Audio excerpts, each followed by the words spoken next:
appreciate his wonderful Australian accent and his fucking Fortnite dance after savagely beating his fucking. My favorite. Are we doing a Zach Smith update too or no? I haven't been following Zach Smith. All right, no, it's fine. You know, we'll see. Let me pull Zach Smith up here real quick. Mm-hmm. I've lost a number of bots on my fucking Twitter feed. Oh shit! But you haven't really been going in though, you know. Yeah, no, I haven't been doing much there. Taking a break from the disaster that is Twitter. Yeah, just following Zach Smith, really. Let's see here.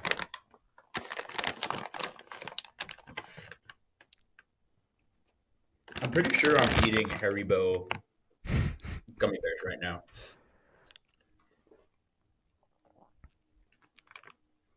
Free plug for Cracker Barrel on Zach Smith's Twitter. They must be ecstatic.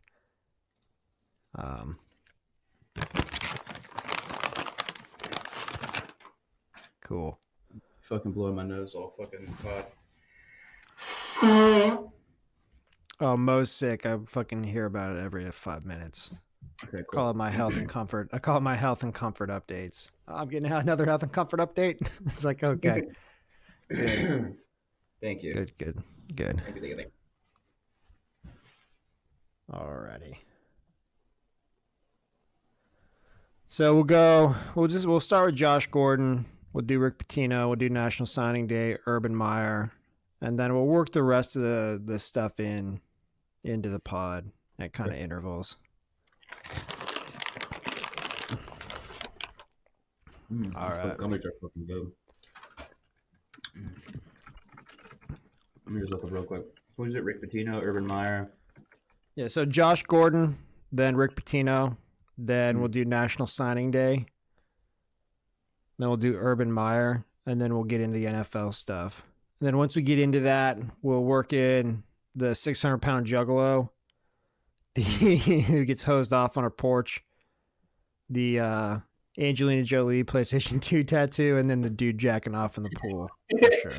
I bet that dude jacking off in the pool, fat people. What we'll do is I'll try and work the dude jacking off into the pool in on the back end of the Eagles game, because I'll talk about me just fucking stroking it.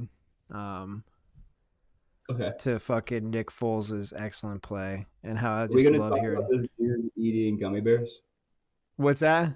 We're talking about this dude eating gummy bears and eating cactuses and shit. yeah, we're gonna get to him too. We'll get that in there at some point. If we don't get it during it, we'll circle back to it. That's all good stuff. I just don't want to get too much. Like, have you seen this? Have you heard about this? Until we get in the NFL stuff, and I just want to sprinkle it in there. As we you go want more along. sports sprinkle. Yeah, I want it to be like in and out, kind of, instead of, because it gives them more spice to it. Oh, and Peterman got signed by the Raiders, so let's work that into the Raiders game. Old Nate Peterman. There's actually, before I start this, you can see his quarterback, his what is it when they scan the quarterbacks and look at them and shit? What is it?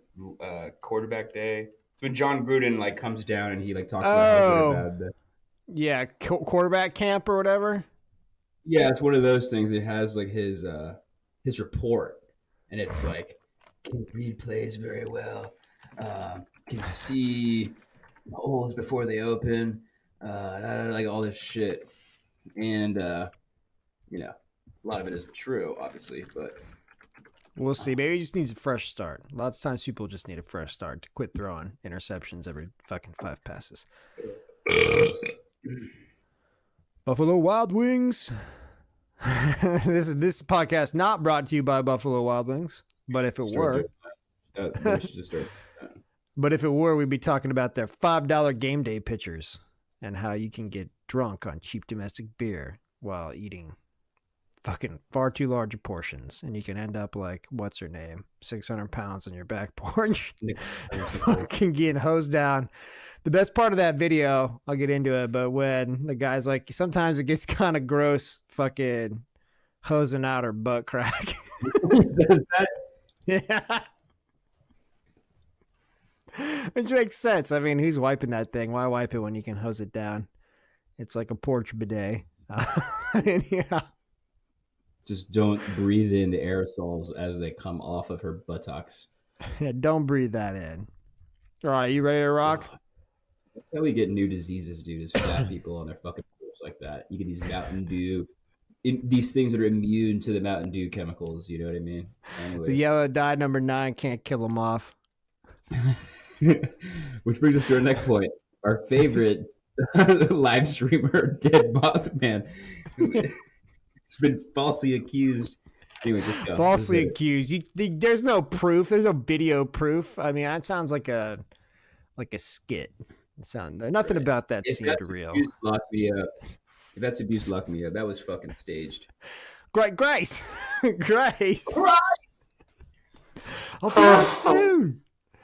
I'll be out soon. All right. Let's go ahead. Let's do our Vontae Davis moment of silence, and then we'll get into this.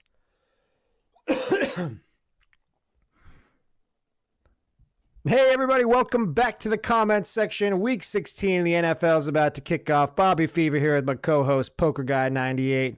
How you doing out there on the East Coast, Poker Guy? Good. We're getting ready to feel some cold weather in the next coming days. So I got my sweater on. I got my furnace rocking and rolling.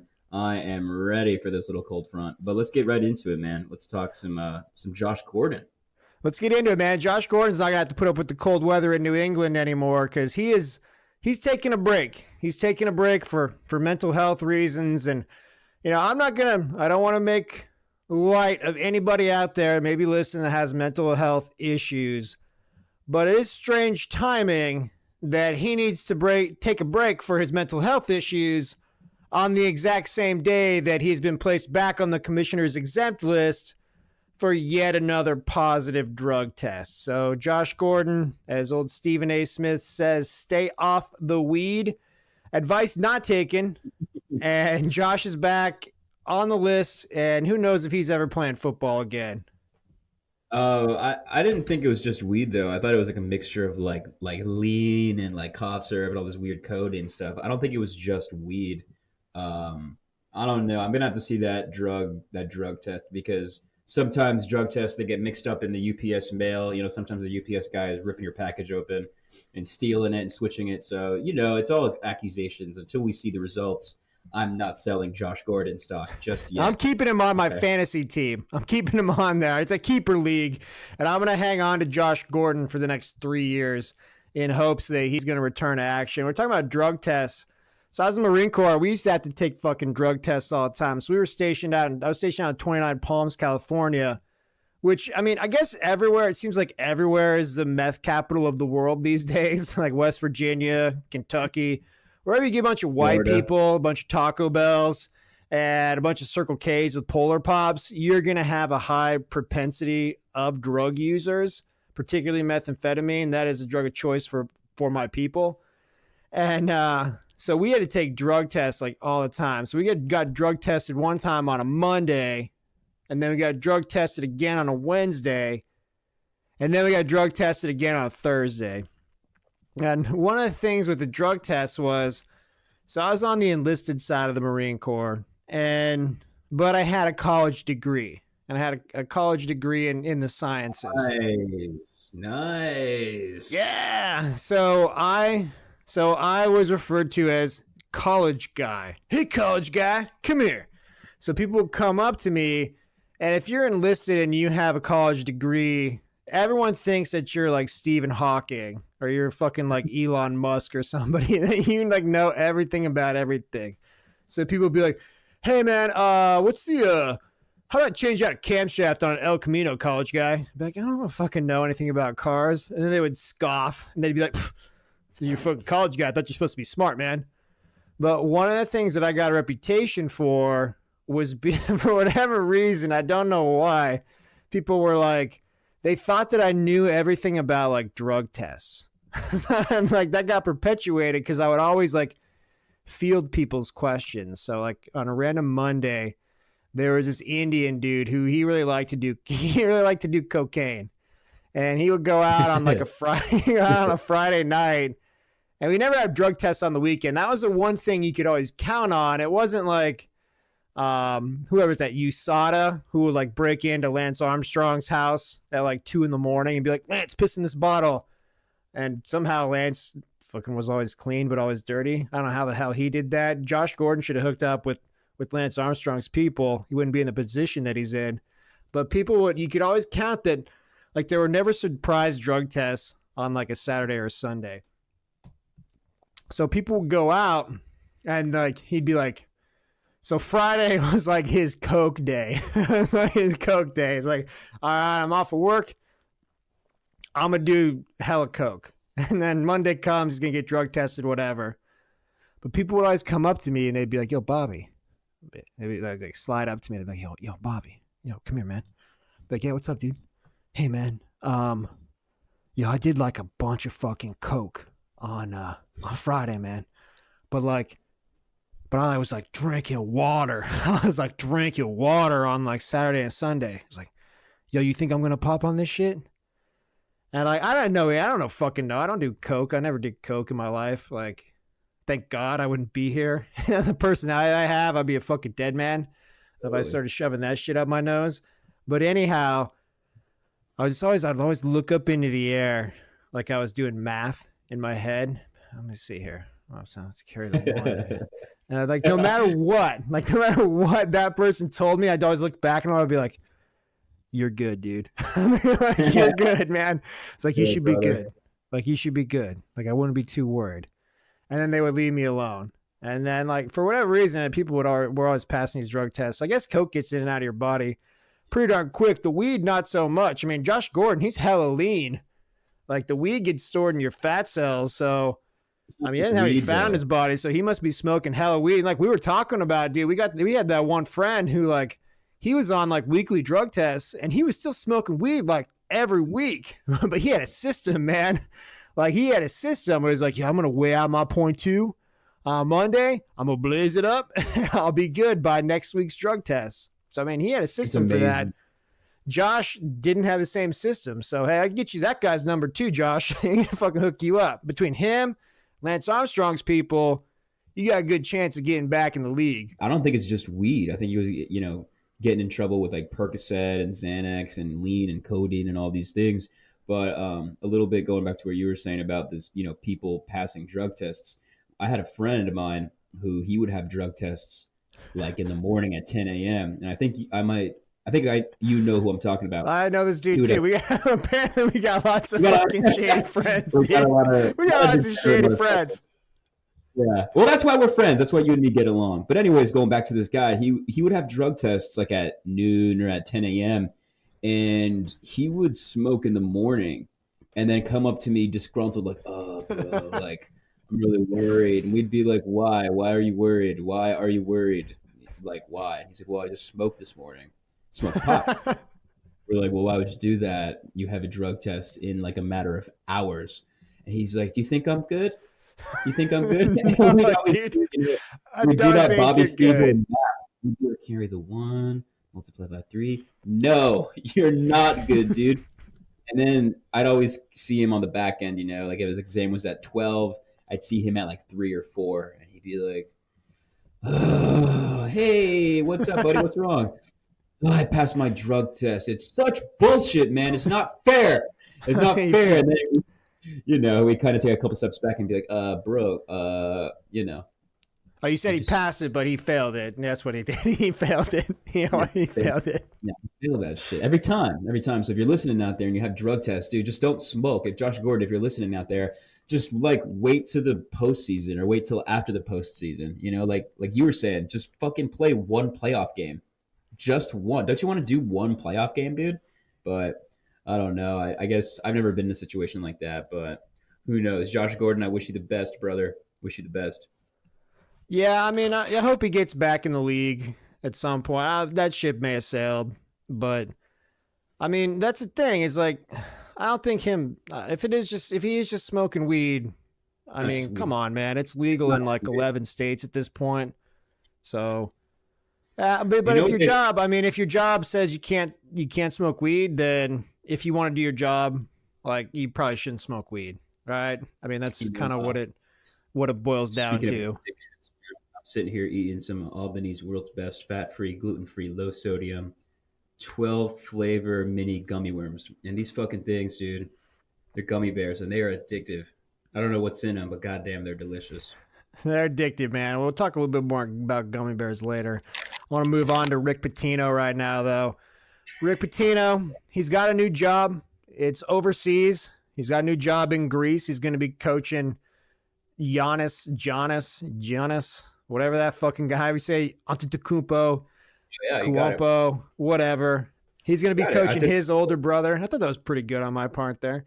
But anyhow, he's going over to Greece on a redemption tour. So Rick Pitino, disgraced, kicked out of Louisville.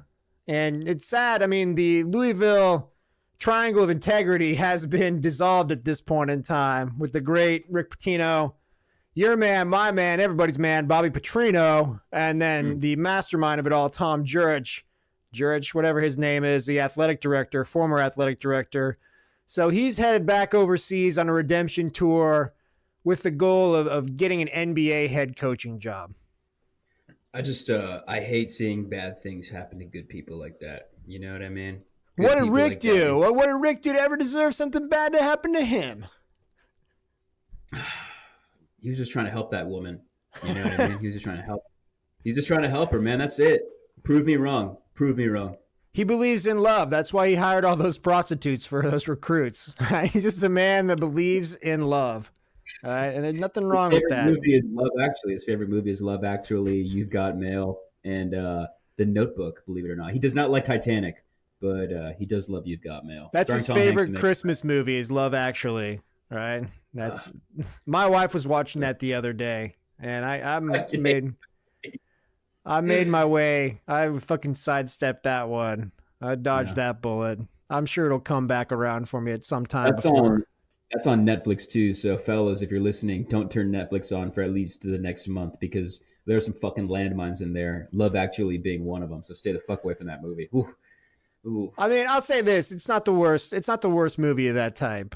I mean, I'd rather watch that than a bunch of those other ones. Well, you're a big fan of Legally Blonde, aren't you? Aren't you a big fan? I'm not. I don't love it. I don't hate it. I've seen it one too many times. My wife loves that movie, so we all got our fucking crosses to bear. And mine is watching Legally Blonde at a far too frequent interval, and at least it's not scraping baby shit out of fucking ass cracks every fucking 3 hours. So I got that going for me, which is nice. Talking about baby shit, it's National Signing Day. That's what the University of Arizona's fucking recruiting class is. It turns out our brilliant strategy of having our kicker miss a crucial field goal against Arizona State. Fuck you, Josh. Fuck you, AZ football dad. You are soft as baby shit, both of you. You need to get AP. If you were AP's kid, you wouldn't have missed that kick. That's all I know. Get the switch. Teach that kid learn to fucking handle some pressure. But I don't even see, the rankings only went down to 50 on the site that I was looking at. We were nowhere to be seen on that. I guess that extra recruiting time did not pay off for Kevin Sumlin and his crew. Your Florida Gators, they're at number 19. And surprise of all surprises, the evil empire reigns supreme yet again. Alabama and Nick Saban currently well ahead of the rest of the pack at number 1. It's amazing, man. It's almost like college football is not even worth watching anymore. It's like Alabama is always going to be number 1. Always. They're always going to win it. Maybe 1, maybe 2, but they're always going to be top 3.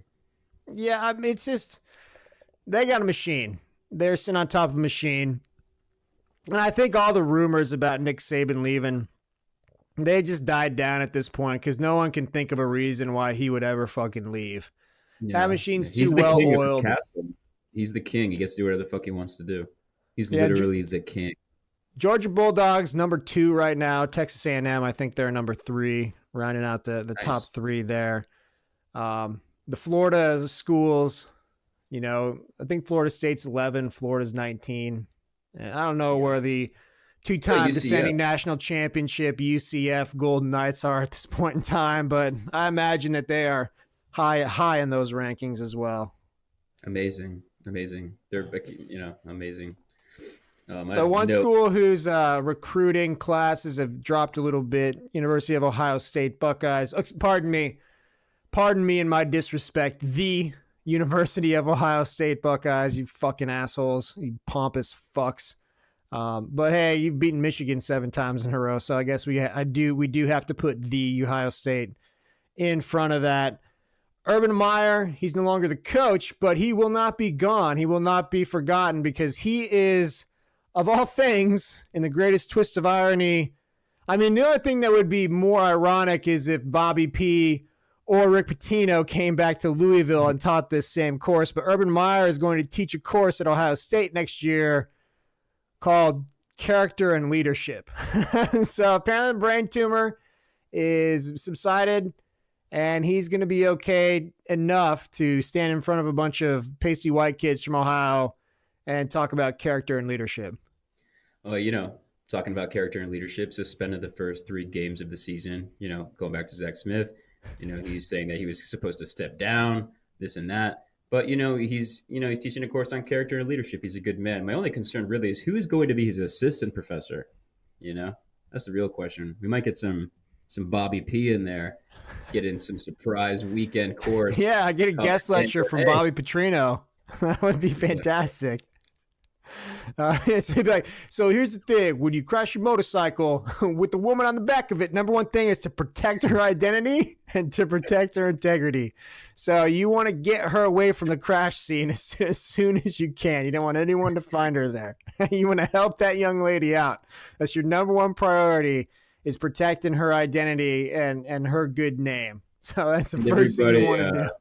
Everybody look under your desks, and you're going to receive, that's a neck brace. Everybody try your neck brace on. Make sure your neck brace fits, and make sure that shit fits. And we will go through character and leadership techniques on how to confuse the media and media relations. Don't forget to squint your eyes whenever you try and turn your head. It's going to convince everybody that you're really hurt and that you deserve their sympathy.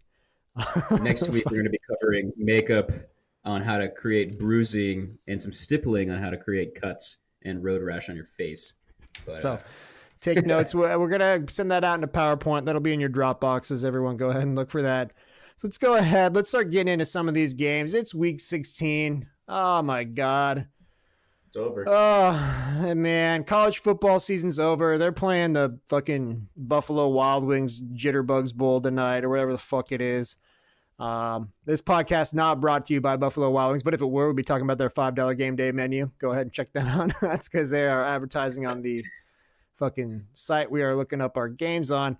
Let's go ahead. Saturday, we do have 2 Saturday games. Mercifully, thank you, NFL. There are no Thursday night games. Nothing going on tonight. We're taping this on Thursday, December 20th.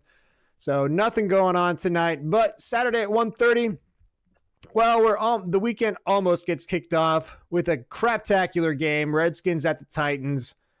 Redskins 7-7, Titans 8-6. Over under 37. Gross. Titans are 10-point favorites at home. I don't know. I don't really want to talk about this game. It looks terrible. If I got to pick it, I'll take the under, and I'll take the Redskins to cover. This is a must-win for both teams, but a Texans win ends the Titans. And a Philly or Cowboys win, for the most part, ends the Redskins. But back me up here, Bobby. Who's winning a certain game against Philly and Texans? Let's give the listeners a little preview here. Oh, we're going to tease this. All right, yeah, let's go back up a second. So we left you hanging on that last podcast. There's about 4 minutes left. I was in agony as the Rams forged a comeback. But thank God Philly held on there for multiple reasons. I was huge. Like, I had saved my fucking weekend when Philly covered, and then it made my weekend when they ended up winning that. I had money on them on the money line. That was plus 650. That was phenomenal. So I ended up covered in semen at the end of I had a Joe Flacco Sunday night. I just covered in semen, loving life. But that was fantastic. I couldn't get enough of that. Let's go ahead. Where are you at on the Redskins Titans here, Poker Guy? Bury the Skins. Buy the Titans stock. Even with the 10 points, take the Titans. You got the Titans. You're fading me yet again, you son of a bitch. So we're going to flip the coin. We flip a coin. We're going to tally everything up at the end of the year. I think the coin is actually in the lead at this point in time. So if you're listening to any of us, you want to do one of two things. You want to fade Bobby, or you want to go with the coin, and not surprisingly, the coin is with the Redskins. He's a big Daniel Snyder fan. One of his three favorite NFL owners, Daniel Snyder, Jerry Jones. And, of course, he's thick as thieves with one Jim Irsay. So let's go ahead and move on. Saturday night, the primetime game, Ravens at the Chargers. Ravens 8-6, Chargers 11-3. Over-under is 43.5. 4.5-point favorites, the Chargers at home.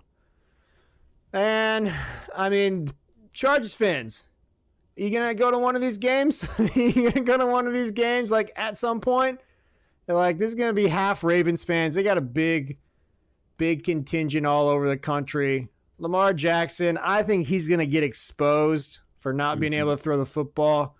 He's going to try and harness his inner Jaheim Allen, try and run the fuck out of this thing. But the Chargers D is too stout, man. They're too stout. They're too well-rounded. Phillip Rivers, he's got a stout challenge when it comes to facing that Ravens defense. Two great defenses squaring off. Melvin Gordon's going to be back in the mix. Don't know how much he will play, but I don't trust the Ravens on the road in primetime. I don't trust Lamar Jackson. I haven't trusted him all year. I like Phil Rivers at the Carson City Soccer Stadium, and I'll take the Chargers here covering that 4.5. I'm going to agree with you there. This is just a couple facts. It's a must-win for the playoff Ravens, and it's a must-win for any AFC West team. So I'm surprised the line here is only 4.5 points. That kind of is a little crazy. Chargers defense isn't as spectacular as you're saying, but god damn it, they're good enough to stop 80 run plays. They're good enough to stop 80 run plays in a row. So I think it's an easy win for them. Like you said, Jaheim, he's going to get exposed. Take the Chargers to cover and to win this game. And this is going to be one of those games where, who knows, we might see some yellow in the stands this week. There may even be a few yellow. I mean, you get to 13 wins, you might get some people to show up in Carson. And Coin, he's fading us both. He's with the Ravens. Coins and the Ravens were both on the Chargers. No Bitcoin certifications yet in the podcast. Sunday morning, 10 a.m., Falcons at the Panthers. Two teams whose seasons are over. Over-under is 43.5. Falcons are 3-point favorites on the road. Falcons 5-9, best 5-9 team ever. Who knows? Who knows? Panthers 6-8. They shut down Cam Newton. Some dude you never heard of is gonna start. Not gonna say his name. Not worth fucking knowing his name. Heineken. Matt Ryan. I mean, we've been shitting on Matt Ryan. He's got 4,300 yards passing, 30 touchdowns, 6 interceptions. You can't blame this year on him. That defense has been in tatters. Julio Jones over 1,500 yards receiving already. Fuck, man. How do the Falcons not have more than 5 wins? I think, like I said, I don't bet on Falcons games anymore, people. All right, I don't bet on Falcons games anymore. But I like the Falcons here. I like them to cover those 3 points. See, I disagree. This is a battle of the turds. Last week when the Panthers played the Saints, they gave 110%. They gave everything they could, and they still couldn't defeat a Sir Andrew Brees. So they're defeated both physically and emotionally. Like you said, they're going to be starting that Heineken, dude. This game is going to blow fucking dick. I will take the Panthers to cover, but I couldn't care less about this game. And going back to Matt Ryan, dude, Matt Ryan fucking blows dick, dude. Fucking sucks. Sorry, Matt Ryan, but you fucking suck. All right, that's a very informed opinion. Crunched a lot of numbers, watched them all 22 there. He hates Matt Ryan. The Coin agrees. He says, fuck Matt Ryan, fuck Arthur Blank. Coins with the Panthers. Sunday morning, moving on. Packers at the Jets, 5-8-1 Packers. Hey, guess what, everyone? Green Bay, I'm never going to quit reminding you, you have a worse record than the Cleveland Browns. They are going to be heading into a very, very empty MetLife Stadium to take on the Jets. Jets 4-10. Over-under is 47. Packers +3. Rodgers a little dinged up. He said he's going to come out. He's going to play this thing. And I don't want to watch this game, but I really like the Packers in this one. I mean, I agree. That's the Jets defense. Who knows how much they've got left in the tank. Darnold's he's been up and down, but He's got fucking 15 picks. He can't quit giving the ball away. Aaron Rodgers, he wants to get a little momentum heading in the offseason. Give me the Packers giving those 3 points. If Aaron Rodgers plays the whole game, I'm going to take the Packers. But if he's not playing the whole game, like his foot hurts, he's got some bone spurs, he's done. I think the Packers are done. I mean, keeping it real, 1 win and 1 tie ahead of the Jets. All right, so they're not that much better than the Jets, all right? I'm actually really concerned. The Jets are only given 3 points. So I'm going to stay the fuck away from this game. Maybe the Jets can win it. I don't want to waste calories even talking about these 2 shitty teams. I'll just take the Packers because I have to. We're both on the Packers. Coin's with us. All right, first Bitcoin certification of the day. Get your money out. Get your digital money out. Send that into the Bahamas somewhere where you'll never see it again. And put it all on the Packers. And here we go. The Moose Bushes have been eaten. Our early Sunday morning main course. Texans at the Eagles. 10-4 Texans at the 7-7 Eagles. 2-1 with Nick Foles behind center. Over-unders 46. Eagles are 2-point favorites at home against the 10-4 Texans. Vegas finally giving Nicky some fucking respect after they took the Rams to the woodshed in L.A. Oh, man. Doug Peterson, why didn't you get Nick in there earlier? You wouldn't be in this predicament. But we know, we can feel it. Give me the Eagles all night long. Damn it, I'm fucking pumped up. Eagles, fly, baby. I'm not going to disagree with you. There's some foods that you need to eat fresh and get the best taste out of them. Fish, salads, onions. And there's some food that you need to leave in that fridge for about 15 weeks before you take it out. Nick Foles is that leftover Papa John's people. He's Papa like John. a good soup, man. You got to let that thing fucking simmer. You let those flavors get in there, aromas, take it out, heat it up, and then just enjoy that shit. Oh, Jesus Christ, calm down. He just gets the job done, all right? But if you want a stoic, immobile quarterback lasering his targets, that's what you get. And that's really what you're going to need to win games here late in the season. I don't like it. I want to do the exact opposite of what you like, but I can't ignore it. But I will ignore the defense, the Philly defense. I'm not going to talk about that shit. Forget about them. Forget that they've lost like 9 cornerbacks, and they've got 3 dudes that were working at Fred Meyer like 8 weeks ago playing in their backfield. We're not worried about that. We don't care because we got Foles to Alshon Jeffrey. Turns out that you can throw the ball to somebody other than Zach Ertz. Just a little bit of fucking armchair quarterbacking for you there, Wentz. There are other people that play on your team. And we're only really talking about one side of the field here. Also, fuck Bill O'Brien. I'm taking the Eagles to win and to cover. Yeah, I mean, your propensity for trying to fade me and how much you want Nick Foles to shit out is overwhelmed by your illogical hatred for fucking Billy O'Brien and the fact that you want to see that man just fired for whatever reason. I'm on the Eagles. You're on the Eagles. He fucking sucks. But yes, I'm on the Eagles. And I don't want Nick to fizzle out. It just cracks me up how the stars somehow align with Nick Foles. That shit cracks me fucking up. So fuck Bill O'Brien. I'll take the Eagles to win and to cover. So the coin is on the Texans, but so I'm a big Mike Francesa fan, and there's a Twitter account out there. It's called Funhouse. If you don't follow that, it's Zach Smith level good of a follow. Okay. And they play little clips from his radio show. So as you don't know, Mike Francesa, he's a big radio host out in the New York area. He's been doing it for about 30 years, something like that. But he's a fucking huge Eli Manning apologist. So he's a huge Eli Manning apologist. And one of the callers that they had, so one of Francesa's arguments for Eli is that he is a 2-time Super Bowl MVP. So the Eagles are getting hot, and somebody called up and they're like, "Hey Mike, if Nick Foles wins another Super Bowl MVP, does that mean he goes in the Hall of Fame as well? Thanks, I'll hang up and listen."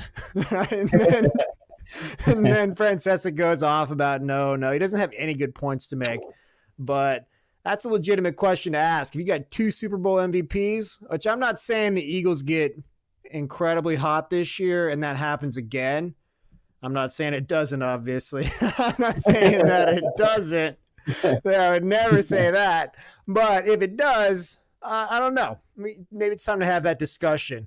But what I want to see, old Nick Foles would look pretty damn good with a tan down there in, South Georgia, i.e. North Florida, playing for the Jacksonville Jaguars. I'm just saying, man, nothing about that doesn't make sense. I could see him getting a big contract and getting signed to like a Joe Flacco-esque like Super Bowl MVP contract, at which point he just kind of withers away and he just takes a back seat to whatever the new quarterback. And that wouldn't surprise me. But Nick Foles, he's like a postseason quarterback. You know what I mean? He's stoic. He's immobile. He's a good fucking thrower. But goddamn, is he slow? He is fucking slow. Watching him move is like watching a goddamn tree move. He ain't no Jaheim Allen, man. He ain't no fucking Jaheim Allen, that's for sure. He's no Trubisky. He's no Jaheim Allen, that's for sure. But you don't need that in the postseason. I mean, there's an exception to the rule. A one Russell Wilson. Tom Brady's not exactly winning any 100-meter dashes. So exactly. He's only been to the Super Bowl, like 8 times at this point. So not a prerequisite. Dan Marino, people forget about Dan Marino and they shit on him. That guy was a fucking scarecrow back there. Dude was a tin man, could not walk around at all, particularly at the end, man. He needed those isotoner slippers because his knees were like bone on bone and he could not move. He was like, who's the guy from King of the Hill? The guy like the dad who has no shins. Oh, Cotton? Yeah, he had no shins because the Japanese blew him off. Exactly. He's all like, he just moves with no knees. He's like you said, a scarecrow just moves with these like little stick figure, toothpick feet. That's Dan Marino. But it was a little different with Dan Marino though, because that's when like cornerbacks were like 5'6" and Caucasian. You know what I mean? Like it was a little different back in the day. A little bit different back then. Speaking of the Dolphins, Dolphins are hosting the aforementioned Jaguars. Jaguars 4-10, heading to the Dolphins 7-7. Over under 38. Dolphins are 4-point favorites at home. Not much to talk about here. The Jaguars, they're on a mission to keep Doug Marone's fridge free of any and all lunch meats. Bad guy from Ghost is fighting for his job. He needs a couple wins here at the end of this to keep his employment down there in South Florida. Ryan Tannehill's dog shit, continues to be dog shit. That's another team where Nick Foles is a big improvement there. As we go through these, I'm going to identify every team that Nick Foles is an improvement over their quarterback situation. So we can get destination. So, I can't get enough of it. Everyone fucking talking about him. It's like sitting there watching NFL Live, stroking it. I hope he goes to the fucking Raiders, dude. He's going to go to the Raiders and play 2 years in Oakland, and then his career will be over at that point. So I'll take the Dolphins here to cover those 4 points. Yeah, I can see a Miami win. Too many stars need to align, though, for them to make the playoffs. They're probably going to cover, and there's going to be some dialogue about a Cody Kessler, about a Blake Bortles, about a Ryan Tannehill, about this Brock Lobster dude. It doesn't matter. This is the game that you have on in the back, while you're choking your chicken, saying hi to your monster on your smartphone. It's like a background game. Dolphins win and cover. You got the Dolphins. I got the Dolphins. Coin's got the Dolphins. It's Bitcoin certified. Oh, we're talking about stroking it here. Have you seen this? Have you heard about this? So there's a video going out there. You got to be careful Googling this first off. All right. So I Googled this and you can you got to look at what the fuck these links are, everybody. Because so there's you could end up in a very bad spot. Put your incognito on before you go looking for this fucking video. I don't know. I don't know if it's on WorldStar or not, but I found it on some other website. So there's a picture. There's a very short video about 10 seconds of it's this hotel pool. All right. And this hotel pool, it's kind of like one of those SeaWorld dolphin pools where it's got a glass border on it and you can kind of look into the pool, as you're, walking by it. And there's this dude standing there, and he's got his swim trunks down around his knees. He's got his butt cheeks pressed up against the glass. And he is standing there. You can't see him actually. There's no cock in the video, but it's very apparent from the motion of his arms that he is standing in the pool stroking it. And the guy who's filming it, is, as he's filming this guy doing it, this fucking security guard comes up and taps this guy on the shoulder and is like, hey, go quit beating off in the fucking pool. Dude, you do that. I don't know what the charges are there, but that's like a family fucking pool. You might be looking at having to go door to door telling people that you are a sex predator at a certain point. You do that in public because no one knows what you're jerking off to. You could be jerking off to kids. I mean, you could. Or, I mean, he's surrounded by dudes. There's like a dude to his right, like a dude in front of him, a dude to the left. He's probably jerking it off to one of those dudes. But he's looking off in the distance, so he could be jerking off to anybody. You'd be jerking off to a man, a woman, a zim, a zer. It wouldn't really matter. You'd be jerking off to fucking someone who looks like a fox. Jerking off to anything. Just don't pull your dick out in a public place and start jerking it off. Like, just don't do that. You know what I mean?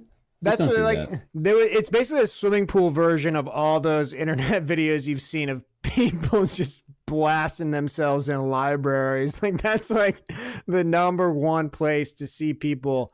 If you're trying to catch someone jerking off, just go to really any public library, because half of those people there are just like street people they're just in there to fucking just smack their meat around a little bit.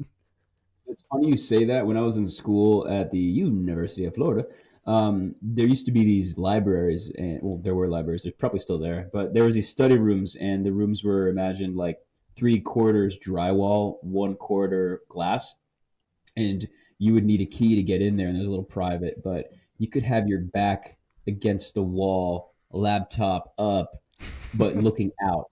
And so there's this guy that what he was doing, nobody knew who he was. I don't think they ever caught the guy, but he was a serial masturbator. And what he was doing is he was running into these college study rooms and masturbating, and then, saying hi to his monster, choking the chicken, whatever you want to say. And they couldn't catch the guy. I think he got away. I think they never caught him, but it was this big thing. Like, they were looking for him. There was crude descriptions. It was like, it was a big fiasco, but they never caught him. So, sometimes they get away, people. Sometimes they get away. We would always get that. So when I was in school, we had like the Daily Wildcat was our school newspaper. I used to, as a side note, I used to love writing trolling editorials into that. And at one point, I actually wrote a troll editorial. It was like they built some women's statue on campus. And I was like, yeah, it's basically like, where's the men's statue? And then I went through this. I went through this thing. And I was like, look at all the horrible things that have happened to our country since we gave women the right to vote. I was like, World War II. I was like, how many lives would have been saved if women around the world weren't fucking making war equipment and all this sort of stuff. So it was a total troll thing back before like internet trolling was like really, just on fire. And I was actually in one of my classes, and one of my fucking teachers held it up and went on a rant about how fucked up this was. And if there are idiots like that at this school, she didn't want any part of it. I just sat there, just fucking shit-eating grin on my face, like just loving every minute of that. But in that paper, my favorite part of that was always the police beat. So it was basically some reporter would go in, they would pull police reports from the university police department, and there was like 3 or 4 like common things that are always on there. One of them was like people were fucking, arrested in Coronado for smoking weed in their dorm. Every fucking week it was like these people were busted for smoking weed in the dorm. It's like, just quit doing that. Go somewhere else and smoke weed. Or get one of those like sneaky tubes where you get like dryer sheets and you put it in a paper towel roll. Put some fucking like put some towels under the crack of your door. Like, learn how to smoke weed in a dorm room, people. There's a way to do it and there's a way to not do it. But it was always that.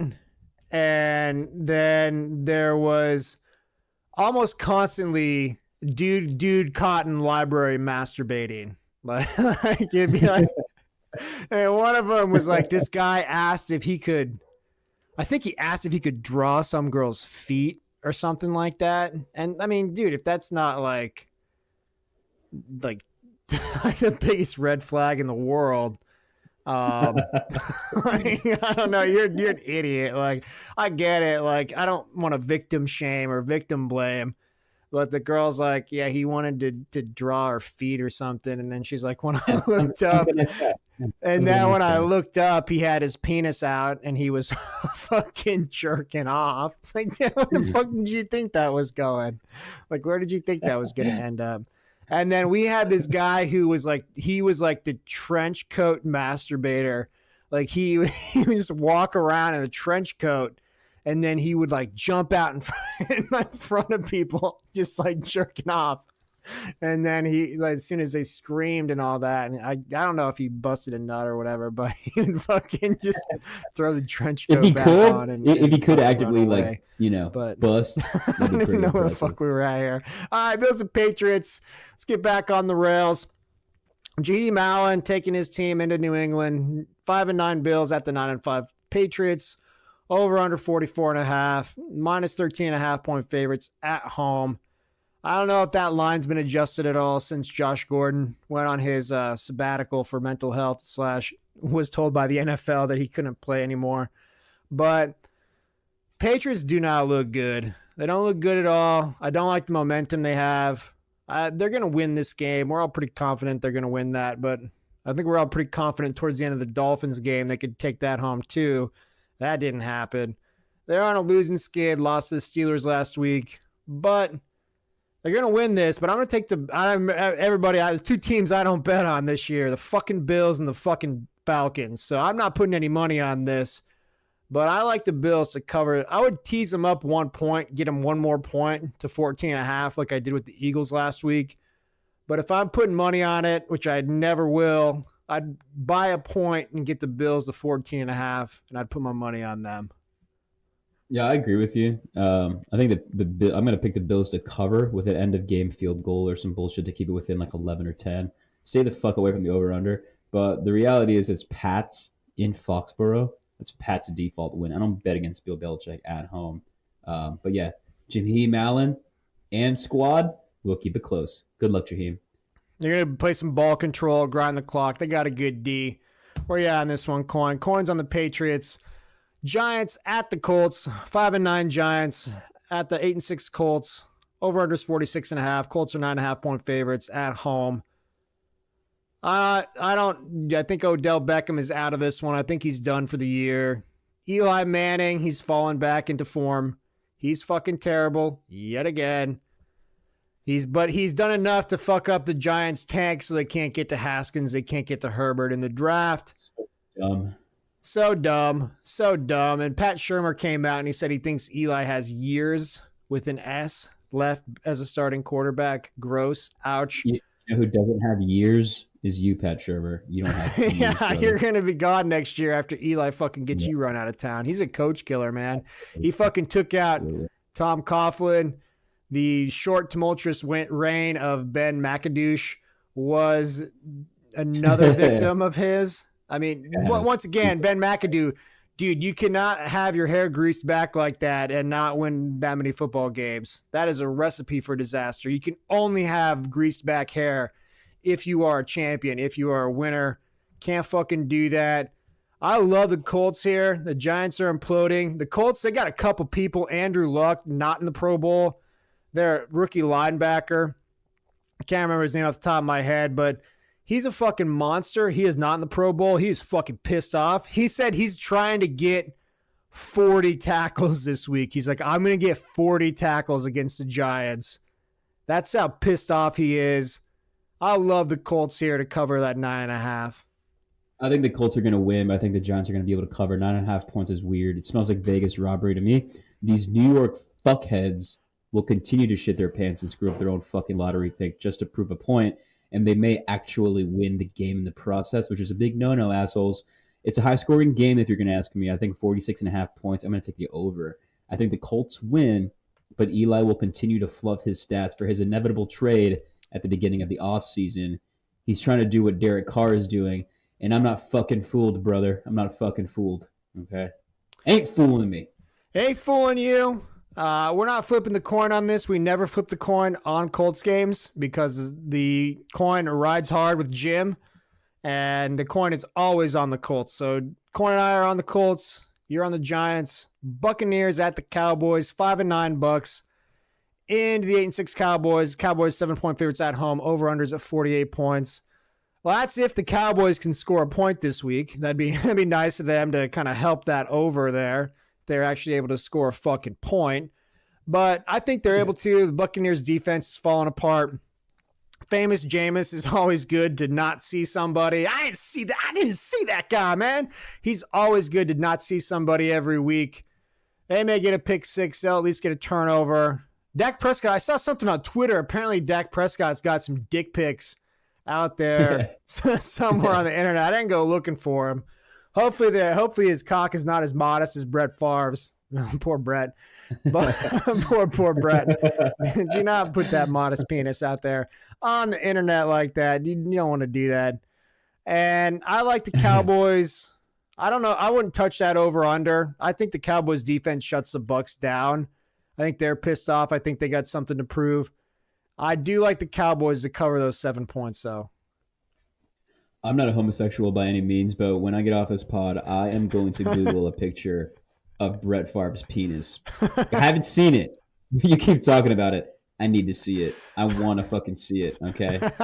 I gotta see this thing. I'm expecting like a little chode or something. Modest. Just look it up right now. Just look it up right now. Let's get PokerGuy's live reaction. Put it in incognito mode first. Make sure you go incognito.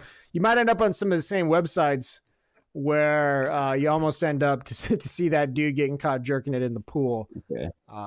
Brett Favre's penis. You will not be impressed. There's a reason she did not accept that offer. And instead ratted him out to fucking whoever you rat people out to for sending you unsolicited dick pics. I can't find it. I just see this chick. Jen Sturger. Yeah, Jen Sturger. Sturger. And then I see this there it is.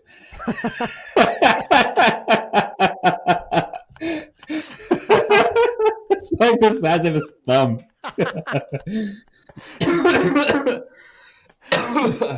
Ew, dude. That's a small penis. Yeah, it's a tough look right, man. He's a tough guy, but he's living a tough life there. That's it? That's the thing right there? That's it? That's all you got, brother? Come on, man. You got Minnesota jerseys, Jets jerseys, you got Wrangler relaxed fit jeans, and that's all you got, brother? Damn. He's wearing those copper bands to try and fucking grow his dick out instead of just fucking help his joints. But anyway, so there's a live reaction to PokerGuy seeing Brett Favre's penis for the first time. Yeah. Internet just history. Another thing, the NSA is going to, I'm already being followed by the NSA for all the dumb shit that I look up on the internet. So just another check mark. I'll probably get arrested here the next couple of days over some dumb shit. I can't wait to see what sort of ads pop up on your Amazon account now. You've been fucking running these searches that you've been running. It's like college hunk football players with like naked with a football where their dick is, Or it's just like extends products or fucking cock enlargeners. Cock. What is the thing? The pump, the cock vacuum that you put on your dick. Yeah, fucking cock pump. So to where you can make your dick bigger for 2 minutes and then make it not work for forever because you plugged all the fucking blood vessels out of it. Pop every single blood vessel in your dick just for like 5 minutes of use. Just so you can take pictures and fucking send them to people on Tinder. Hey, Brett, if you're listening, next time use the cock pump, at least just for the pictures. Use the cock pump first. Photoshop that thing. Bengals at the Browns. Big story here is that the Browns are, well, let's flip the coin real quick. I'm on the Cowboys. Who are you on that one? Coin's on the Cowboys with me. No, just real quick. Cowboys must win, and I think the Bucks are going to be able to cover with the Dallas win. But what I'm really excited for is Jerry Jones doing absurd shit. Excited to see what kind of box office footage they're going to get of Jerry Jones. I'm really hoping for drunk Robert Kraft absurd, but Jerry Jones absurd either way is a nice little treat. But let's move on. Bengals Browns.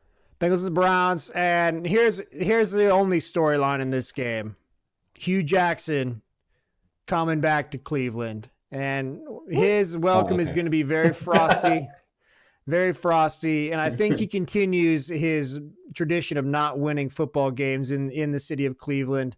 I love the Browns in this one. Over-under is 44. The Browns, if you could fucking believe this, if you can fucking believe it, they are 9.5-point favorites at home against the Bengals.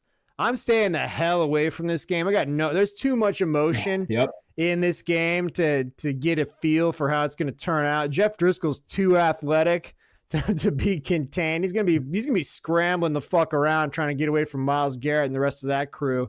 But Greg Williams is going to do something stupid. We all know that. I mean, that's 100% guaranteed. At a certain point in time, he's going to make a fucking terrible coaching decision to try and let the Bengals in this game. I like the Browns to win it.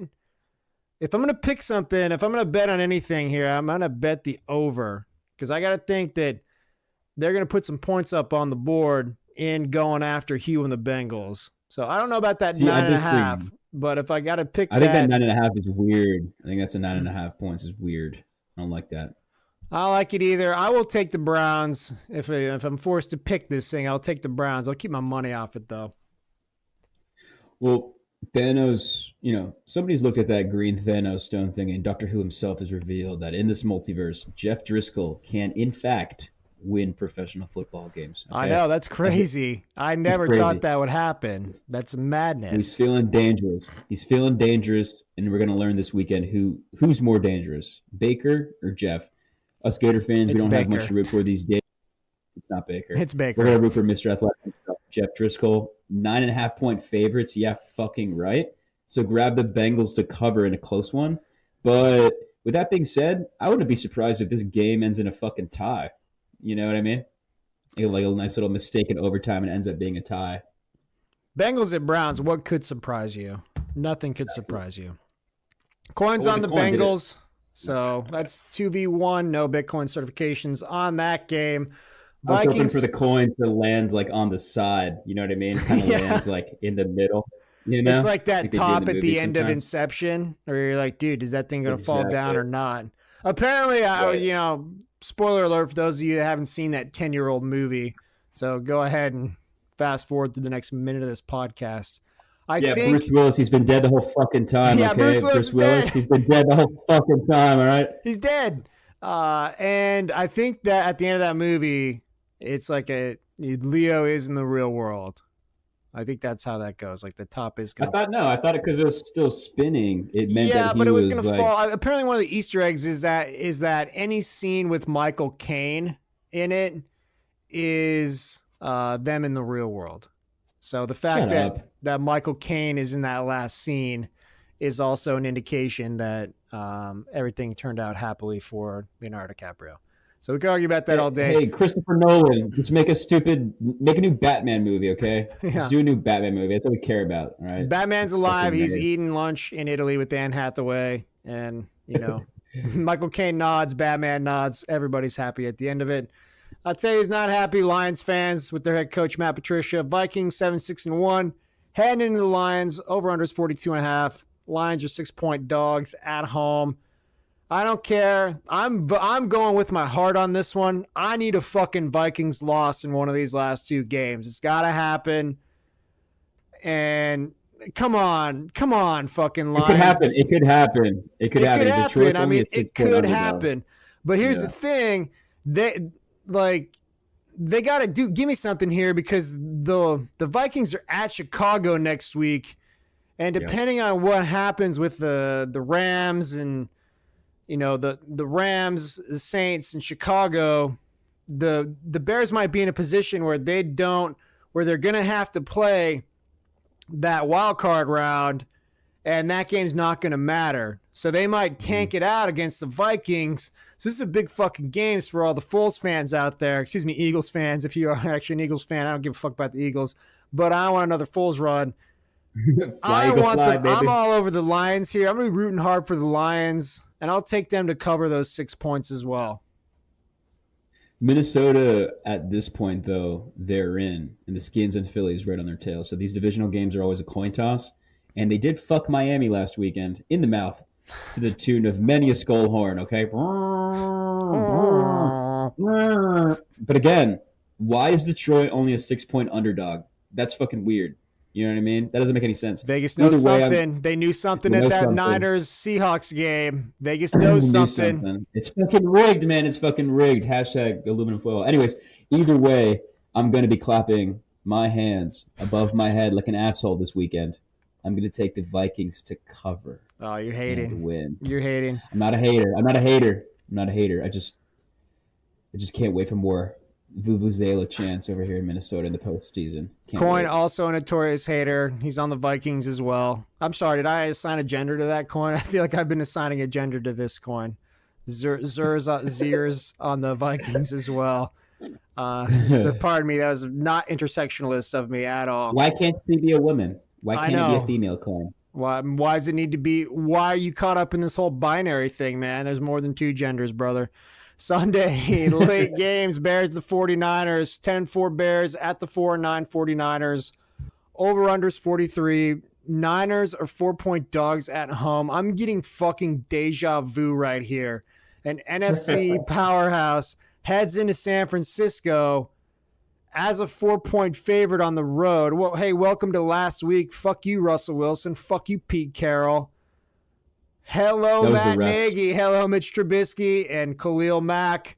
I'm doing it again. I'm going against the Niners. I love the Bears here with just the 4 points. They've got a lot to play for. They're going to eat up Nick Mullins, and give me the Bears all day long. See, I thought the Niners were raging, mega huge dumpster fire boner bad, but they somehow beat the Seahawks last week. That was fucking weird. Bears beat the Seahawks, though, at the beginning of the season. But that was with the one Eddie Jackson plan, and he is out until the playoffs. So their star safety is out. So that Bears defense will not be as good as they have been. So this is going to be an interesting one, okay? 4 points for the Niners is a weird line. I wouldn't be surprised if the Niners surprise us all and get another OT bullshit win. Go Niners to cover, and sweet Jesus, I'm going to bet that under. I think that game's going to be like 10-3. That's not a bad under right there. Over-under is 43. I mean, that's what, 21 and a half that's each? That's a juicy under. I mean, you could see this being 21-17 pretty easily, like 13-10 sort of ball game. Yeah, 13-10. Yeah. Niners D is pretty solid, too. So we'll see. I think that's the one under this week that you should be betting on, you know. So there's an under of the week. The fucking coin. Fuck you both. Coin is on the Niners yet again. Fuck you guys. Rams at the Cardinals. Cardinals 14.5-point dogs at home. Rams 11-3. Cardinals 3-11. Over under is 44 right here. Josh, dynamic as a lampshade. Rosen. Josh, I read out Pat Mahomes for selling weed. Rosen trying to get a win for the Cardinals. This is going to be an empty stadium. The weather's getting good out there in Phoenix. Too good to sit inside the dome and watch the Cardinals get their asses kicked yet again. Rams are used to playing in front of a hostile crowd. A lot of people shitting on the Rams right now. I mean, rightfully so. But I will say they ran into a buzzsaw last week, a big old fucking thick-cocked buzzsaw, Nick Foles. So I can't hold that against them. Don't like that 14.5. I would say if I was going to put money on the Rams, I would not. I'd keep the fuck away from this game. I would not put money on this. I don't like anything about it. But if I were putting money on it, I'd buy a point for the Rams, get that under 14, and I'd go ahead and bet on them. Yeah, the Falcons just domestic violence to the Cards last week, so I don't think it gets any easier. You know, okay, so the Cards, they lose. They're in no way, shape, or form do they cover. And if they somehow find a way to cover, sell all that Ram stock and sell it fast. And if the Cards find a way to win, that'll be like that stupid meteor that you heard about at work and then on your way to work and you forgot to see because you were too busy scrolling through Twitter. So I think Rams are going to win. And not only that, Rams are going to cover. Fuck you, Arizona. You guys suck. Fuck you. So, Go, I go mean, at fuck this point, yourself. I mean, if we're looking at the records here, we can check out the standings here at the end, but it is kind of Cardinals v. Raiders for, neck and neck for that top pick. And I don't know. I don't fucking care. Both of those teams suck dick. They both suck. I don't know if they played each other yet. It doesn't. We'll look at that a little bit later. But all right, so we're both on the Rams. Coins on the Cardinals. Steelers at the Saints. This is a huge game. Saints This game of the week. If they win this thing, I think they lock up home field in the NFC. They're 12-2. They beat the Rams, so they need one more win. They got the Cam Newton-less Carolina Panthers last week of the season. So that's pretty much a win right there. Steelers 8-5-1, Saints 12-2, over/under 53. Saints are 5.5-point favorites at home, and we got Ben Roethlisberger heading into New Orleans, taking on Drew Brees. Both similar sort of touchdown lines. Ben not afraid to throw interceptions. Drew Brees only 5 picks. Ben Roethlisberger 15. James Conner's been named to the Pro Bowl somehow. I don't know how. He's only got 900 yards rushing, but I guess that's more of a fuck you to Le'Veon Bell from the universe than it is an endorsement of how. That's the thing. James Conner in the Pro Bowl, Alvin Kamara not in the Pro Bowl. I'd rather have Kamara all day long over Conner, but those NFC running backs are better because I think Zeke. It was Zeke, Gurley, and who was the third one? I can't remember. Who is in the Pro Bowl ahead of Barkley. Saquon Barkley. What about Kareem Hunt? Oh, yeah, he did not make the Pro Bowl, because he beat up that chick and he got. Oh, that's right. He kicked that chick. Yeah. He drop kicked that chick. Oh, that's right. Yeah, drop kick Murphy'd her. So he is not he is not in the Pro Bowl. And I'll tell you what, I like the Saints at home. This is gonna be a playoff atmosphere. And I think it's a close game throughout. But I think Drew Brees has got a little bit more in the tank than Ben Roethlisberger. I think they're going to go ahead and get fucking fired up there in New Orleans. LSU's recruiting season down there. They want to show how nasty those fans can get. I know the Saints are not directly tied to the Baton Rouge fucking Tigers, but that's the same people at those stadiums getting drunk, getting nasty, getting with it. I like the Saints at home to cover that 5.5.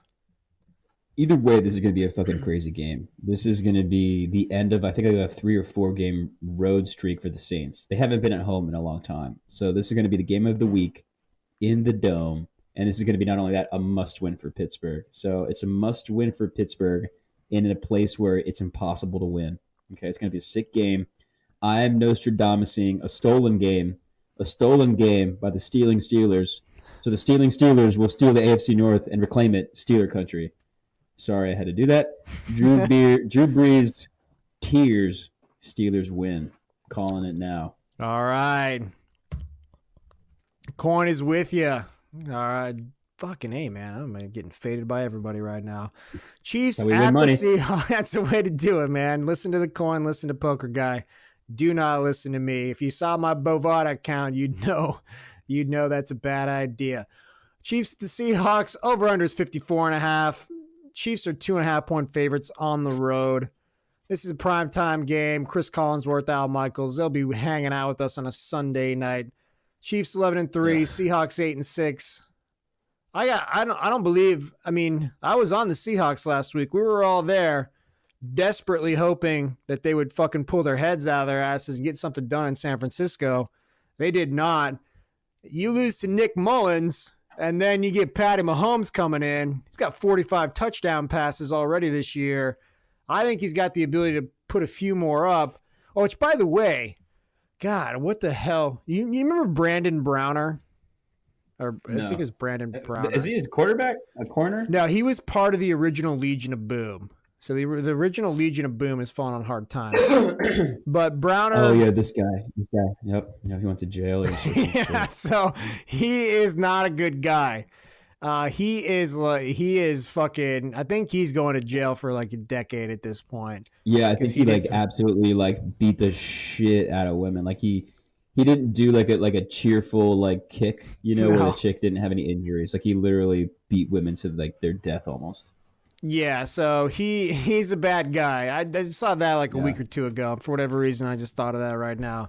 That guy, what a piece of shit he is. I hope he enjoys his next 8 to 10 years in the penitentiary. What a fall from grace. I think that guy won at least 2 Super Bowls. I think he was on the Patriots when they beat the Seahawks that year of the famed Malcolm Butler goal line interception.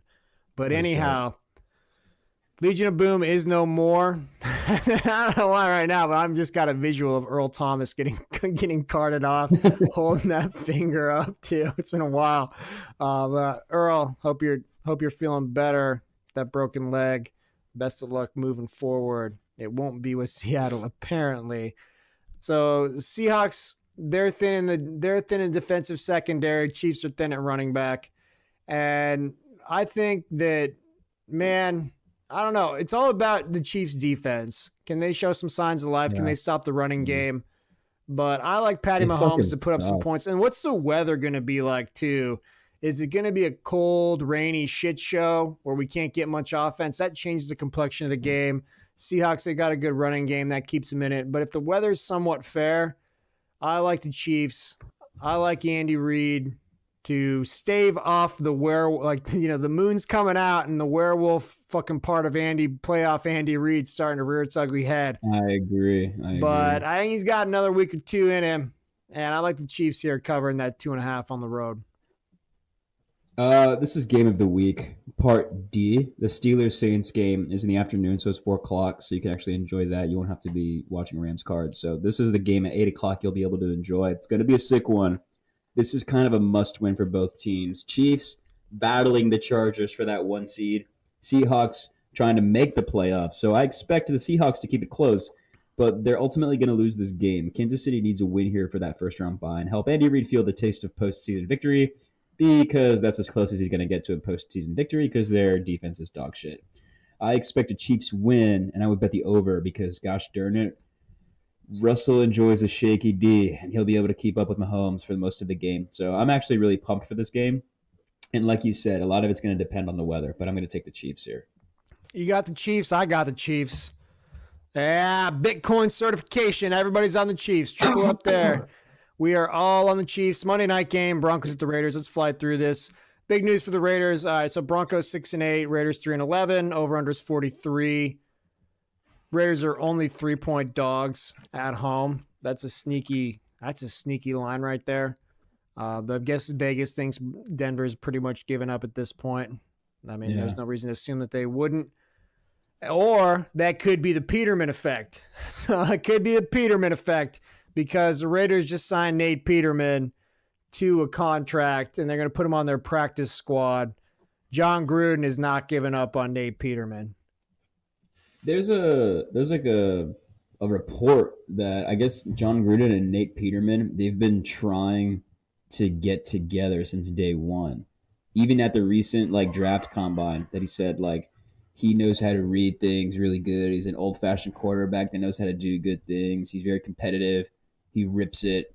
He's a great passer, blah, blah, blah, all this shit. I don't believe that Nate Peterman sucked balls to get traded to the Raiders, but I wouldn't put it past it either. So if you're a conspiracy theory guy like me, just to confirm, Nate Peterman threw all those interceptions on purpose, okay, because he wanted to get traded to the Raiders. And because John Gruden really, really likes Nate Peterman. So it's kind of a modified, it's like a modified Vontae Davis. So Vontae Davis wanted to not be a Buffalo Bill so bad that he fucking retired at halftime. Yes. And Nate Peterman wanted to not be a Buffalo Bill so bad he decided to throw an interception whenever he could. That's bold. I mean, it's a bold proclamation. It's very bold. It's been in the making for a couple years now because last year he threw, 7 interceptions in a game. So this has been a work in progress, but you reap what you sow. And now you're going to be on the Raiders. So we'll see if you like or dislike that. But going back to the game, Broncos, Raiders, both are in the toilet bowl. It's over. It's finally over. We don't have to talk about these teams anymore. I'm pulling a big Frodo ring into the fire. It's over. It's finally over. The turd bowl. Fuck both these teams. I'll just take the Raiders just because. You take the Raiders. I'm going to take the Broncos. Something sneaky about that. Why is that line so low? I feel like the Broncos should be 5 or 6 point favorites. But watch, the Raiders are going to win this game. Just watch. Yeah, that's what the coin says too. God damn it. Hey, me and the coin have been fucking killing it today. You guys have been. You just pop out of Jim's limo too, brother. His eyes are looking a little bit bloodshot on your end. So my eyes. That's why I've been sniffing, man. My nose has been bleeding for the last hour and a half, man. I feel all jittery. My hands are shaky. It could be the cocaine, or it could be the what is it? What are these fucking gummy bears? That's a elegant segue into. We're gonna finish up here talking some shit in our pants, which we love. I mean, we can't, like I said, we've said before, we can't get through a podcast without a good turd story or two. So you came back from somewhere. Your woman came back from somewhere with some gummy bears for you, and that reminded me of these sugar-free Haribo gummy bears. So don't ever, for those of you out there, here's some fucking sage advice. Do not ever eat sugar-free candy. Don't ever eat sugar-free candy. I got for a while I was doing like a kind of a keto type thing. So I was like trying to no sugar. And every now and then I'd be like, all right, let me try these like sugar-free Lifesavers or Werther Originals. Like I'm like 95 and keep them in my pocket, walk around, hand them out to kids. And every time I did, man, holy shit. Like I got the worst gas, the shits. And apparently, we got the triangle of integrity with Bobby P and Rick Pitino. The triangle of shit in your pants at the top of that pyramid are these sugar-free Haribo gummy bears. And there is really that internet video out there. If you haven't seen it, go on YouTube. 8 million people have seen it. Yeah, this is back when the internet was the internet and it was a good place to hang out. But this guy sits there and he eats, why would you do this? But he eats 5 pounds of these things. And it turns out exactly how you think it would. These are his words. Eating an entire 5-pound bag of Haribo sugar-free gummy bears is like eating 5 pounds of laxatives. The end result will put a man on the toilet bowl for a minimum of 8 hours. Please watch this video with extreme caution. Thank you. It's about like a 13-minute long video, and if you just fast forward to the end of 13 minutes, he runs to the toilet, and I'm going to listen to it real quick. It's one of those Harry from Dumb and Dumber type explosions. He says something about Mount St. Helens. He's like, it feels like Mount St. Helens just erupted in there. That's what it looks like. I mean, there's some pressure fucking built up. Man. It's liquid, it's gas. He's got like when you go into somebody's bathroom and you see like the porcelain and you're like, how the fuck did your poo reach that high up on that porcelain? That's probably what the inside of this toilet looks like, just completely shredded to bits. Like somebody just got shot in the face. It reminds me of one of my chemistry classes in high school, and I'm making this up right now, so I'm gonna trademark fucking Bobby Fever, copyright this thing. But he takes what I'm gonna call from henceforth a triple point shit. So there are these things called phase diagrams under certain temperatures and certain pressures. Different so think about water, right? So you got water vapor that comes off as you're boiling water. That's the steam that comes off there. You got liquid water and you've got chemistry. And you've got fucking solid water and ice. So triple point is where like all 3 phases exist at the same time. And that guy takes a triple point shit because it's a gaseous explosion with a fucking tremendous amount of liquid and a few solid chunks. And it is a violent experience. We've all been there. The relief that he must have felt on the back end of that, and had to have been tremendous. But stay the fuck away from Haribo gummy bears and any other sugar-free fucking candy, and take it easy. I'm eating them right now. Your dentist may recommend it, but you probably want to fucking take it easy on the sugar-free gum too, because I think it's basically the same shit in there. The same shit, yeah. If your dog can't eat it, like if you look at the dog, like for real, man, xylitol is that'll kill your dog, man. Like that'll kill your dog. Kill your dog. So if your dentist is telling you to go around eating sugar-free gum because it's good for your teeth, well, your dentist is a fucking asshole because what it's doing is barbecuing your insides. Okay, so um, Or eat like a quarter piece at a time. Like don't sit there and chew like 9 pieces If of your that. dog can't eat it, stay the fuck away from it. And like, if you want your dog to take the most cataclysmic shit ever, then go ahead, give him Haribo gummy bears. Don't give your go fucking. ahead, Oh but God, don't fucking do it. don't do Don't that. fucking do it. Keep your dog safe out there, people. And then last thing to talk about on the turd front. So we went over. So we had a 600-pound. So we had a 600. This is a TLC show called My 600-Pound Life. So we're gonna hit another My 600-Pound Life segment. This is on YouTube. So this woman's name is Nicole. So the title of the video is Nicole and Charlie shower on the porch 600 pound. And this young lady, it's a 2 minute and 57 second video.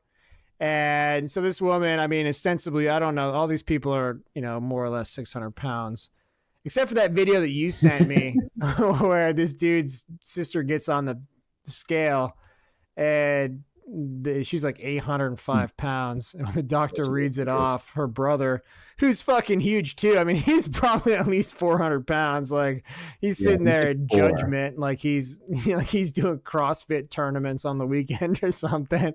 He's just like, damn. Well, he had a good reaction though. He goes, damn. Damn. He's like, damn.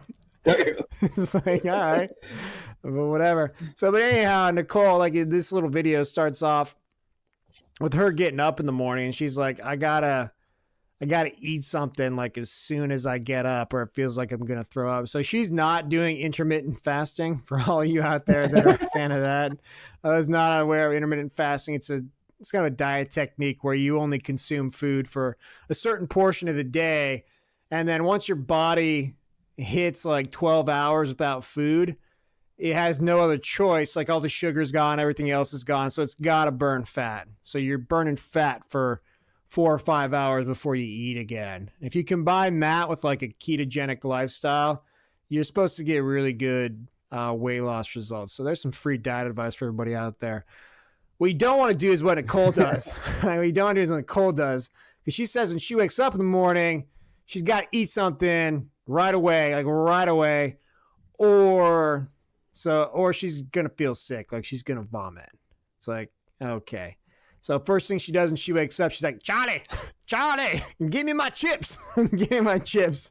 So Charlie, and every one of these people, and we get to a certain point, like we said, go back to the NFC North podcast, listen to the fucking travails of Ricky. And like we were talking about there, is this at a certain point, has this become like a murder investigation? Because you're definitely directly contributing to the death of this individual. Like if Nicole's chips are up on the top shelf and she can't reach them and you give them to them, like you starting to assume some liability at that point in time. Like people are starting to get criminally charged, and rightfully so. Like these fucking cunts that are like convincing depressed young teenage boys to like kill themselves. There's that one fucking cunt out in Pittsburgh who like, did you see that? Where like the guy was like depressed and he's like, I'm gonna like kill myself in the garage with the car, and he's like, I'm gonna get out. She's like, no, get back in. You need to kill yourself. And then thankfully she was found guilty of some sort of manslaughter or whatever. So she's going to spend. Oh, yeah. There's like a girlfriend. There was another one of those where a lady can convince somebody to do that. Same sort of little bitch. Fuck you. Like, fuck you guys. But like at a certain point in time, like, is Charlie, like, is he starting to be on the cusp of having some legal problems here? Because he's the guy reaching up there and handing her those chips every morning. But this thing, it's like, all right, I'm not staring at a six-pack in the mirror, but it's good to watch these things sometimes because they can get you back on track. Like I got an ice cream sandwich in my freezer right now that I am like on the fence of like, fuck, I don't know if I can eat that thing. Or it's like, diet starts Monday sort of deal going on. And so they take her out. Oh, did you say exercise? Did you say exercise? Because I thought you said extra fries. I thought that's what the doc said. He said, "Oh, I was exercise, diet and exercise, not Diet Coke and extra fries." Okay, cool, cool. But Charlie takes her out on the porch, and the reason he does it is because she can't get in the bathroom door anymore. So they got to take her out on the porch. They throw a tarp up every morning, and he hooks up a hose to the hot water connection of the washer dryer, and then goes ahead and, you know, she sits down in like a wheelchair, and then he hoses her off. And towards the end of the video, he's like, she kind of like gets up and bends over a little bit. Cause I mean, I guess, I get in the nitty gritty of it. I don't know how much wiping is going on like during the day. So on a daily basis, he's got to get in there and give her kind of an unofficial Charlie bidet shower. And he's like, yeah, it gets a little gross, sort of fucking like spraying out her butt crack. Jesus Christ, man. Don't get there, man. Like, don't get there. Everybody, New Year's coming up. Make that resolution, and make that resolution to be you don't end up on the porch getting hosed off like an animal. I love how you just laugh. She cracks me up. You just find this shit so entertaining. I don't know, man. I just fucking. It's like that guy with that Angelina Jolie tattoo. We were talking about that earlier too. Oh yeah. So there's a dude who got an Angelina Jolie. He got a big fucking tattoo on his arm too. Like it's a whole almost it's like Angelina Jolie as Tomb Raider with like the dual guns like crisscrossed over her chest. So you have like her face and the two guns, and it's tough. Yeah, she's a strong, independent woman, like just like Hannah Mountsie, just like Hannah, strong and independent. Not as fucking strong as Hannah, though. I'll tell you that. Ain't nearly as strong as Hannah. She's fucking really strong for whatever reason. Why is Hannah so strong? Why is she so strong? Oh, that's why she's so strong. Why are her knuckles so hairy? I don't understand. This doesn't make any sense to me. Shoulders so broad. But anyhow, the broad shoulder of this guy, he gets like a fucking PlayStation 2 16-bit tattoo of Angelina Jolie. And it's like, dude, you're going to have to go see Dr. Pimple Popper and have her get the laser on that thing. Get that fucking thing off your arm, because that looks like dog shit, brother. I'm looking at Hannah Mountie's Twitter right now. I'm going for it. Just going for it. I'm just going for it. I'm just jumping in. There's a big woman, you know. It's like what's that fucking Deuce Bigelow? That's a huge bitch, man. That's a huge bitch. There's a picture of her, and it almost looks like she's fighting like a Japanese team. And this poor little Japanese woman, and Japanese women aren't big in the first place. There's like two of them, and they're hugging her. It almost looks like Thor battling like two little bad guys, but it doesn't matter because Thor's gonna win. It's just incredible. It's incredible. Yeah, it's amazing. That fucking banner thing there, like the banner on the back of it, like. I think she's like jumping up right there, and everyone else is not jumping. She looks like fucking Gandalf in Frodo's village, man. It's like literally like 4 feet fucking taller than everybody else. But enough of that. Enough of our, enough of Poker Guy's transphobia there. You need to get with it, man. You need to be more intersectionalist. Like Gandalf, brother. I did not say she looked like Gandalf, but I did laugh. Okay, but you did laugh, sir. Sir, you did laugh. All right, everybody. No games tonight, but have a great weekend, and we'll see you back here Sunday night as we recap Week 16 in the NFL.